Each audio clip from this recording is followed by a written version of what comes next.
With the name of Allah, the All Merciful, the Especially Merciful, and sending favor on our leader, Muhammad, and his family and his companions, all of them. Today is going to be a little different. I'm going to start with a claim that non white Americans are domestic violence thrivers. Yes, and then through a series of statements show how this is true. So the inverse, what was commonly known as white privilege, and this is a very, very old article that it's based on, like 1989. So let's just say if you were in college, you wouldn't really be able to cite it necessarily. Like most places, they want you to use something within the last 5 years, 10 years, whatever. I mean, it can be looked at as discredited. Excuse me.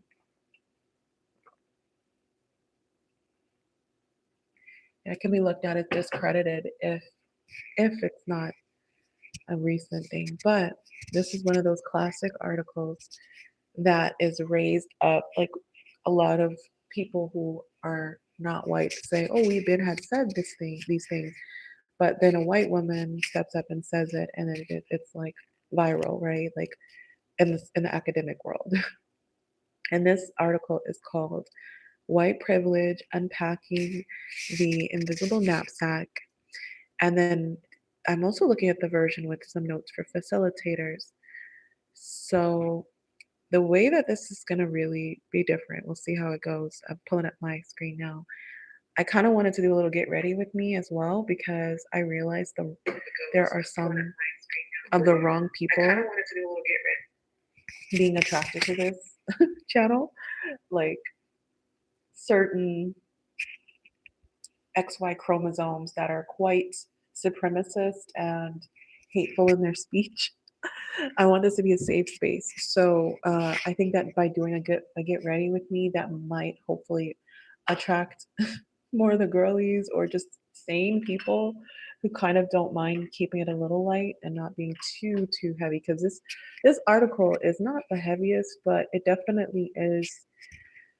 You can start to feel a type of way, to say the least, if you really dig into it deeply. But we'll just be on a surface level here with that. We're not going to go too far into unearned advantage or what was formerly known as white privilege. So I see somebody asking if I own jackets that have fur along the hood. Why do you ask? Why do you ask? I literally have no hoodies in my closet, I don't think, which is a problem, I know. And I'm not really a hood person, so to speak. The only hood I really vibe with right now is motherhood. There's no hood like motherhood. So, white privilege unpacking the invisible knapsack. It first appeared in the Peace and Freedom magazine. Okay, and so through work to bring materials from women's studies into the rest of the curriculum, she also says she noticed men's unwillingness to grant that they are overprivileged, even though they may grant that women are disadvantaged. So the first thing I do after getting out the shower, this is awkward because I have my scarf on. I usually don't. I spray rose water on my face. So what was in there was just like your regular store bought rose water. And I don't massage it as much as I could, but I just watched this really inspiring video on reading faces and facial massages and like just learned so much. So I'm really trying to be more intentional about that. But yeah, for now, I just start with my rose water. Obviously, I do wash my face. Oh, so as a white person, she says, I realize I have been taught about racism as something that puts others at a disadvantage, but I have been taught not to see one of its corollary aspects, white privilege, which puts me on an advantage. So, but she makes this parallel between racism and misogyny, Peggy McIntosh. which I highly recommend you get the article, you read it for yourself.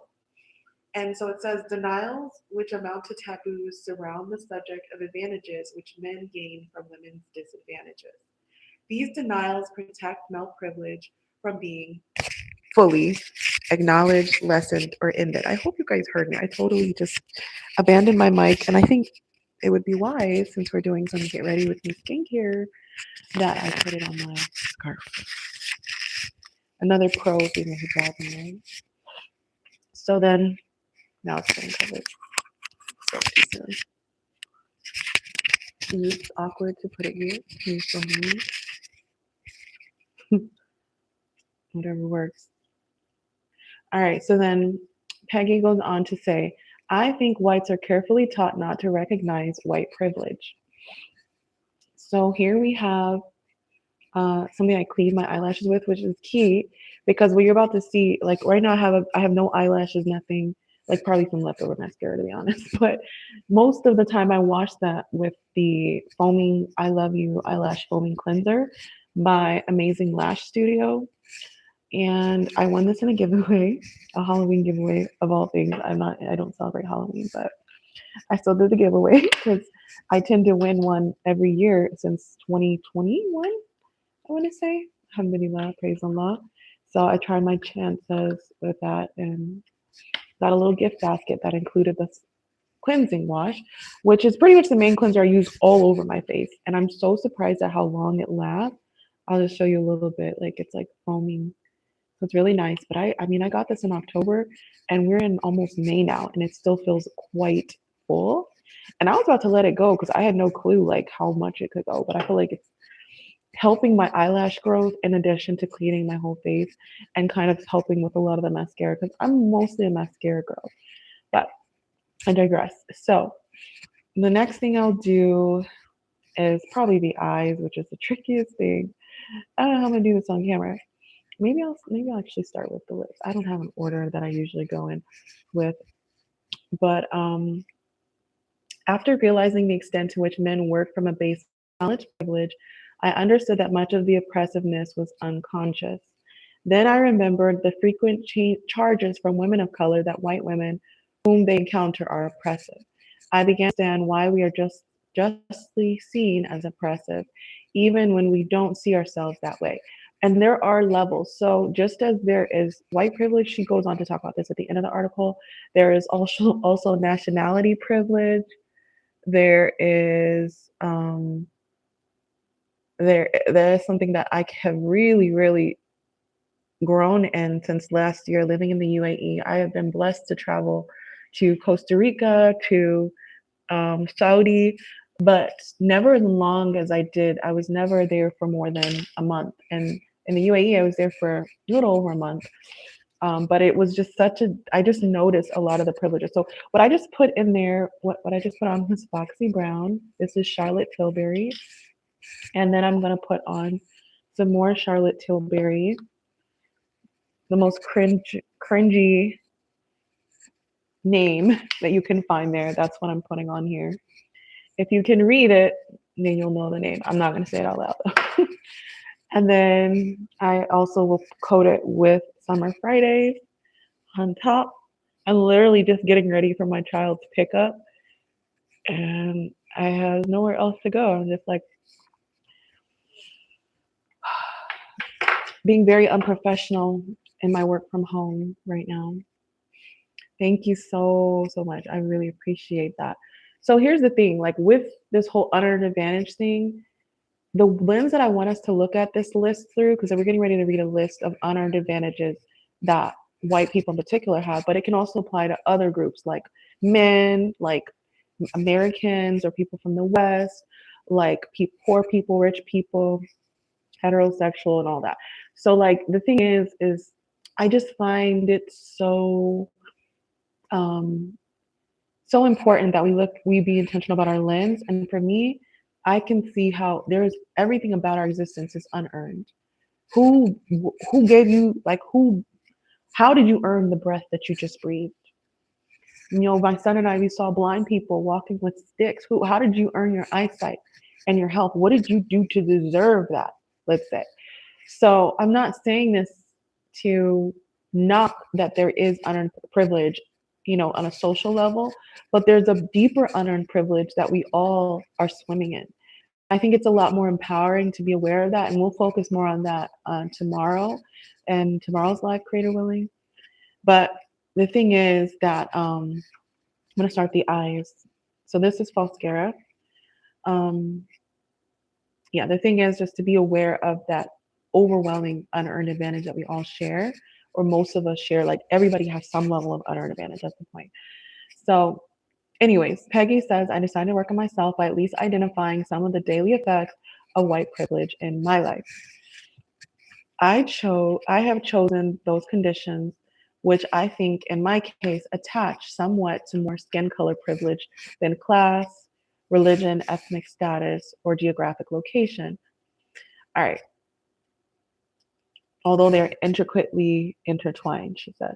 So we're just going to get into the nitty gritty. Number one, I can, if I wish, arrange to be in the company of people of my race most of the time. Number two, if I need to move, I can be pretty sure of renting or purchasing a house in an area which I can afford and would want to live. So even this article is quite privileged because a lot of people that's not an option. But just so you know what I'm doing, because I kind of just doing it, and I don't have a great mirror here, is I put mascara on the ends of my eyes, and I'm now trying to attach a 10-inch lash cluster to the end, which is probably the most tricky part of my routine in 2026. Literally, I just started this one from Hanan with Hanan's Corner, where she said she just puts it on the end of her eye. And I was like, what? This is genius because it takes so much less time. I literally can see nothing of what I'm doing. I don't have a mirror. I'm using the screen. I think it's on. Hopefully it's not looking too crazy. But before that, I really wasn't a lash girl. I was more into mascara for sure. Love my mascara. And what I do is what I started to do this year after teaching middle school girls, like I noticed like their eyelashes would be on point. I was like, I need to step my game up. And I got so much more respect because of it in those middle school streets. I won't even lie. So here I am putting them on the ends of my lashes because I was going all out at first. Like that's how I got that little giveaway thing because I did I went to the Amazing Lash Studio. Hopefully it doesn't look too crazy. I went to the Amazing Lash Studio for the first time, and then I kind of got a little addicted. I tried it a couple months, once for my birthday too, and then I stopped because it just got a little too much. Like when you can feel your eyelashes blowing in the wind, it's too much. Like it's not me. But I find that Hanan's Corners tip is a nice little medium. Have me who's so quick, and Falscara combined with Falscara is just so much easier. It is really not on right now, but you get the idea. Do something with my lips. The lips are a new thing too as of this year. I never was a lip liner person until this year, and I feel like we should always focus on our strengths. We should always fine tune our strengths, right? So I'm thankful for that, you know. But the last thing I would say, well, let me just finish these next few points. I can be pretty sure that my neighbors in such a location will be neutral or pleasant to me. That's number 3. I can go shopping alone most of the time, pretty well assured that I will not be followed or harassed. I can turn on the television or open to the front page of the paper and see people of my race widely represented in a beautiful light, or even just represented, period. Whereas the contrary can often be true. When, for all of these points. Last thing before I go on, cold. Kohol is that girl. I always have some type of kohol on me since high school. I find that my grandma being a baddie is like how I get my skincare and makeup goals and ideas, because her routine was literally soap and water. And my grandma was a baddie. Like I think a lot of our grandmas were like that, where they really weren't having these 17-step skincare routines, and their skin was on point. And so I try to keep it as simple as possible in that light. But if I were gonna go out after this, I would spray on some type of sunscreen. This is what I'm using right now. I like the spray. I like the sheer, and this is SPF 50, so it's really strong and it has vitamin C.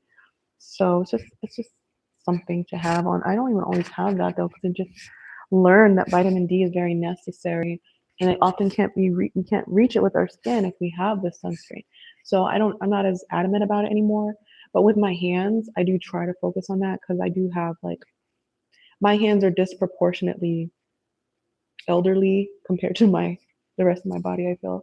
So I'm trying to like slow that down so that it kind of matches. All about consistency. So yeah, Kohozo. I use it for my eyebrows mostly right now, but I used to do it for my eyes a lot, and I'll like put it on the top, and it makes the eyelashes look longer. But I just don't like how it bleeds, and it, like a lot of times just makes me look really depressed because I already have those dark East African looking eyes. Maybe I got some East African. Yeah, I'm about to get this DNA test. Watch. Just watch out for these lives. I'm gonna do the DNA test. Like it's a wrap. And Asia, my sister, if you're watching, this is your personal invitation to do it with me. I want us to see our roots, like truly, not just American, but what are our African roots? Most likely, there's probably some other stuff in there too. I'm sorry to say, we're probably mixed white, like most Black people in America. We have some white in here. We have some Native American, most Black people in America, and naturally we have some African tribes. That's what I'm really interested in learning, is like that part. We'll see. But to continue, number 7 or 6, when I'm told about our national heritage or civilization, I am shown that people of my color made it what it is. I can be sure that my children, number 7, will be given curriculum materials that testify to the existence of their race. I told you guys before, there's a serious lag on my comments. So if you want to share something, I highly recommend you do it, not in the live chat, but the actual comments. That's the place where I can see it in more real time. But so far, I'm not seeing anything besides the first few comments. So if I want to, number 8, I can be pretty sure of finding a publisher for this piece on white privilege. Number 9, I can go into a music shop and count on finding the music of my race represented, into a supermarket and find the staple foods that fit with my curricular traditions, and to a hair shop and find someone who can cut my hair. Whether I use checks, credit cards, or cash, I can count on my skin color not to work against the appearance of financial reliability. That's a big one, guys. That's a huge one. And when you start to think about back to back, all of these privileges or unearned advantages, how can that add up? But again, when we think about unearned advantage, I want us to have a broad lens. It's not just social, it's also health wise, it's also location. Like there's a lot of factors, but ultimately we all have some level of unearned advantage. Everything is not earned. That's the whole point. But we need to still be aware of these things. So number 11, I can arrange to protect my children most of the time from people who might not like them. Number 12, I can swear or dress in secondhand clothes or not answer letters without having people attribute these choices to bad morals, the poverty, or illiteracy of my race. 13, I can speak in public to a powerful male group without putting my race on trial. 14, I can do well in a challenging situation without being called a credit to my race. 15, I am never asked to speak for all the people of my racial group. 16, I can remain oblivious of the language and customs of persons of color who constitute the world's majority without feeling my culture any penalty for such oblivion. 17, I can criticize our government and talk about how much I fear its policies and behavior without being seen as a cultural outsider. 18, I can be pretty sure that if I ask to talk to the person in charge, I will be facing a person of my race. 19, if a traffic cop pulls me over or if the IRS audits my tax return, I can be sure I haven't been singled out because of my race. 20, I can easily buy posters, postcards, picture books, greeting cards, dolls, toys, and children's magazines featuring people of my race.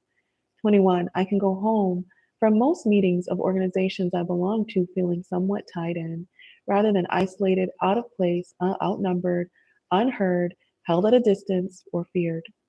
22. I can take a job with an affirmative action employer without having coworkers on the job suspect that I got it because of my race. That's a big one. They're all big. They're all big. 23. I can choose public accommodations without fearing that people of my race cannot get in or will be mistreated in the places I have chosen. 24. I can be sure that if I need legal or medical help, my race will not work against me. 25. If my day, week, or year is going badly, I need not ask of each negative episode or situation whether it has racial overtones. 26. I can choose blemish cover or bandages in flesh color and have them more or less match my skin. Another one that she didn't say here is like crayons, a lot of skin tone crayons. That's a new thing. But I repeatedly forget each of the realizations on this list until I wrote it down. For me, white privilege has turned out to be an elusive and fugitive subject. The pressure to avoid it is great. For facing it, I must give up the myth of mediocrity. If these things are true, this is not such a free country.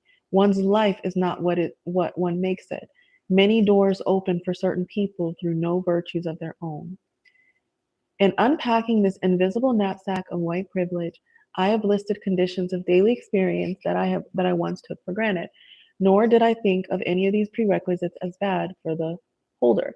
I now think that we need more finely differentiated taxonomy of privilege, for some of these varieties are only what one would want for everyone in a just society, and others give license to be ignorant, oblivious, arrogant, and destructive.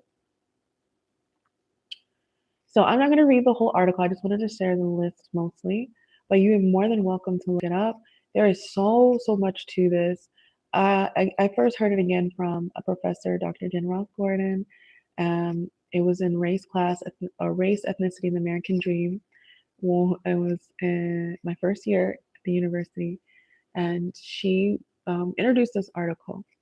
So I know that's pretty influential for a lot of people, this article, but there's other professors, other people who critique it because, again, it's what we Ben had said. This is something like it's not novel. Most people, non-whites, know this, but somehow when somebody white says it, then it goes viral. So, but that's just in, and that's just one perspective. But I think the way she does this is very nice. The way she writes it. She also added some notes for facilitators on presenting these white privilege papers. In 2010, she actually did that. So good, maybe year before I first heard about it. Wesley Centers for Women, Wesley, Massachusetts. So fascinating.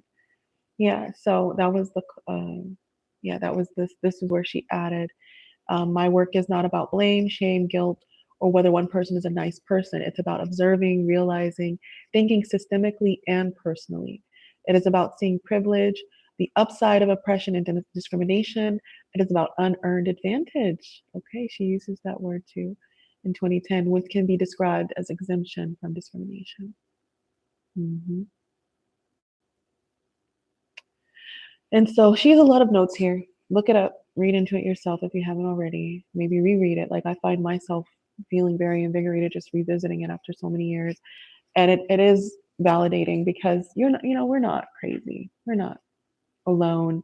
And understanding, just how superhuman us non-whites are called to be. And thus why at the beginning of the video I was saying that non-whites in America are domestic violence thrivers. This is violence when we're faced with all these disadvantages and such contrast, and literal violence, with the police shootings and with the history of pretty much all non-whites in America has some sort of violence attached to it.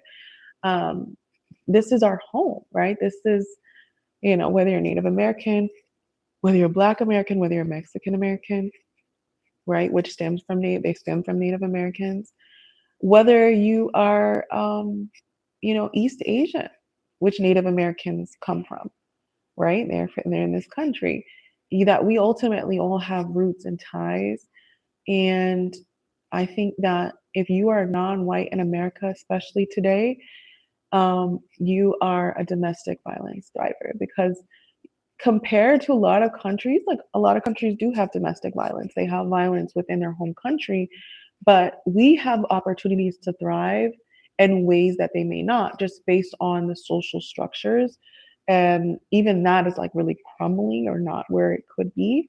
But I would just argue that we do have quite a few unearned advantages as Americans ourselves.